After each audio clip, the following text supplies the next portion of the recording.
a portrait video? Oh, it is. Nice. Hi, my name is Abriana, also known as Black Girl Writing, and on this channel we are on the journey to becoming published. So in today's video, I thought I'd do a review. I wanted to do a little mini review on Plottr, which is the writing software to help you write your book and all that stuff. I saw Lizelle do a video on it and I was like, oh hell yeah, that looks so cool. So I tried it's either the 12-day or the 15-day free trial, and I just got done with that, and I actually purchased myself the lifetime one, like the $100 one, to use on one device, because I'm really trying to set healthy boundaries in my life. So I'm only going to do work and writing on my computer, or journaling in my notebook. I'm not trying to have that and the app on my phone. I would just completely overwhelm myself. But I'm just talking about the 3 things that I kind of liked and I didn't like the first couple of days of the trial once I figured everything out. So let's get started. So the first thing that I didn't like about Plottr, which it was a completely my bad thing. So with my laptop, I don't have it set to the default resolution. So when I installed Plottr and I, opened it up and all that jazz, and I was trying to click on the template to, start my project and all that stuff, I couldn't start it. And the reason I couldn't start it is because you're supposed to click to create your template. Well, you're supposed to click to create the template, and then it's going to open into a whole document type shit for it, which is really cool. Hindsight now, it's really nice, but at the time I was getting really frustrated because I thought through the dashboard I was just supposed to click on it, click on the template that I wanted, and it would just open. I was double clicking, I was triple clicking, I was smashing my mouse right here. I was like, what the fuck? Why isn't this thing opening? It's because I didn't. Well, first of all, I couldn't actually scroll down. It was zoomed in too much, and like I said, that was totally my bad thing. When you try Plottr out, you're not gonna have those problems because your computer is probably set to the actual resolution it's supposed to be, so everything will be fine. Mine's is not, and I forgot to switch it back. So now I have switched back my computer just so it doesn't fuck with any of the writing software that I try to use now, because it doesn't recalibrate or whatever. So anyway, that was something that really frustrated me. Like I said, it was my bad, my error. The second thing that I find a little bit frustrating with Plottr was the timeline and how it's like a catch-22. It's with Plottr, you can move different points around, in the first act. And actually, let me get my Plottr out now.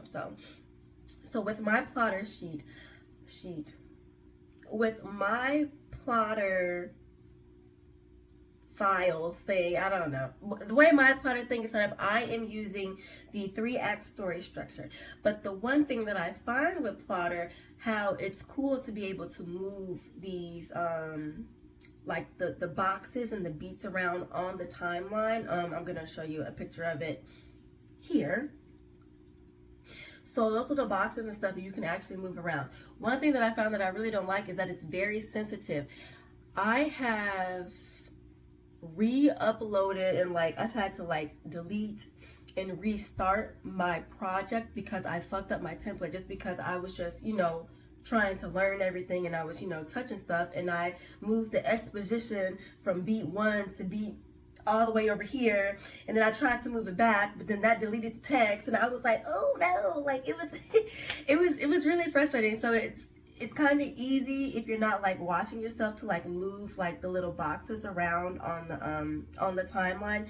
And for me, I get frazzled very easily. I get upset very easily, and when I tried to move it back and I couldn't remember exactly how I did it, I was like, I need to start over, because it's not how it should be. I'm very type A, very particular, and it's good and bad to a default. So when I would mess up my timeline on accident, I couldn't go back to how it was originally. And I still even think to right now, you can't go back. If you fuck something up, there's no back arrow to make it go back. It is what it is. So that's one thing that I just found more annoying. Now that I use Plottr, I'm just more aware of where my mouse is, where my hands are on my laptop, so I'm not fucking anything up because of that. I swear, like I would put plug and I'd be like, I can't do it. But yeah, so that was one thing that just annoyed me. Then the third thing that I have everything on my computer right here. And then the third thing that I had still pertaining to the template with, and from my understanding, it could be changed now because I've actually bought the full version. If you have your file set up, you call it whatever, blah blah blah, and your timeline gets messed up, you can choose to, like, you know, delete your like timeline in your file. But from my understanding, what I tried to do previously when I originally messed it up, I couldn't re-upload a new version of the timeline and get the 3-act story structure. I had to actually restart and reopen a whole new one. So from my understanding, I mean, correct me if I'm wrong, but from my understanding, when I was trying to do it with the trial version and I messed up my timeline, I couldn't get it back, I was like, well, I can just delete the whole thing and just redo the timeline again, if that makes any sense. But you can't do that, which I think is a feature that you should be able to do. Like, I mean, I feel like it's really easy to mess up your timeline if you want to move some things around and it just doesn't work out and you're like, let me just scratch and just start over. I'm a type of person, like, I just rather just start from scratch, which is why I take so long to do shit, like with this book, because I will just start from scratch. if something ain't flowing and it ain't right and if it irks my nerves, I just cut it. But anyway, from my understanding, you cannot re-upload a new template into an already existing open file. If you can, let me know down below. Like I said, baby girl, I got the whole version, so maybe now I might be able to do that. But when I was trying to re-upload a new template, I couldn't do that, and I was like, what the hell? I feel like I should be able to do that, but I couldn't. So those are the 3 things that kind of just annoyed me, but they ain't biggie.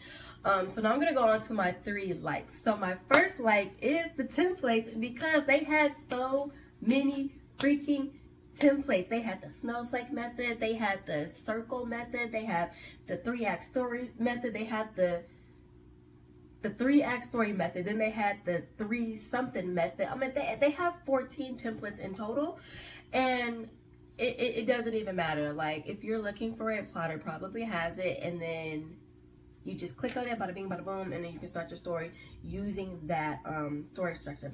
And that's gonna go into the second thing I like about the template. It's just the following along with the guidelines. So I'm gonna put a picture here. Let me get on my screen. So with with my thing, I have the 3-act story structure. So it has the exposition, the inciting incident, and the plot points, all where it should be in your actual story. So it's kind of like beat 1, beat 2, beat 3, automatically done with that. And inside the exposition, it tells you beginning of Act 1 setup, blah blah blah blah blah blah needs to be happening. In the second box, inciting incident, middle of the act, blah blah blah blah blah blah blah blah blah should be happening. And I absolutely flippin' love that. Like, that's the thing that is honestly making me choose this over Scrivener, because Scrivener was amazing, but I'm like, I need guidance and I need not breadcrumbs, but I'm like, this is 10% of the story, this is what you need to be doing.